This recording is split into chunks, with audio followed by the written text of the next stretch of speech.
Salam müəllim. Salam, salam. Bütün uşaqlar sizi gözləyir. Bir dənə mətin tapşırığı var. Bizə izah edə bilərsiniz. Əlbəttə, gedək.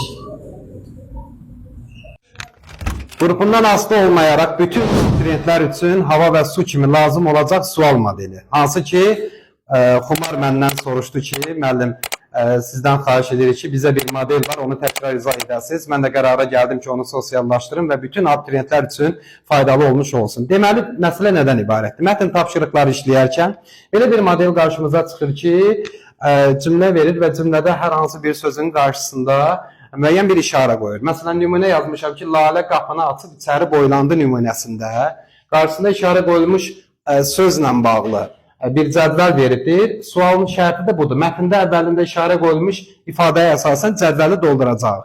Mahiyyət nədən ibarətdir? İfadənin mətndəkindən fərqli ifadə etdiyi mənası lazımdır bizə qarşılığı və həmin mənanın da, yəni qarşılığın da cümlə daxilində işlədilməsi lazımdır. Deməli, bax, əziz abituriyentlər, sizə bir hilə öyrədirəm.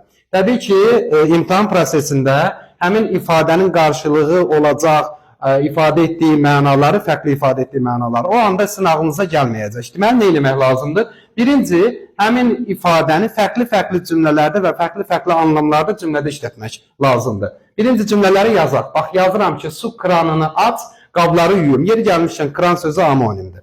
Və amonimliyində şərt bölməsində yazarsınız. Su kranını aç, qabları yuyum. Burada aç feili, açmaq feili hansı mənanı ifadə edibdir? Hər hansı bir, məsələn, qaz olsun, işıq olsun, qaz-işıq sisteminin işlək vəziyyətə gətirilməsi anlamını ifadə edibdir. İkinci cümlədə, bahar gələndə güllər açır. Burada açmaq hansı mənanı ifadə edib?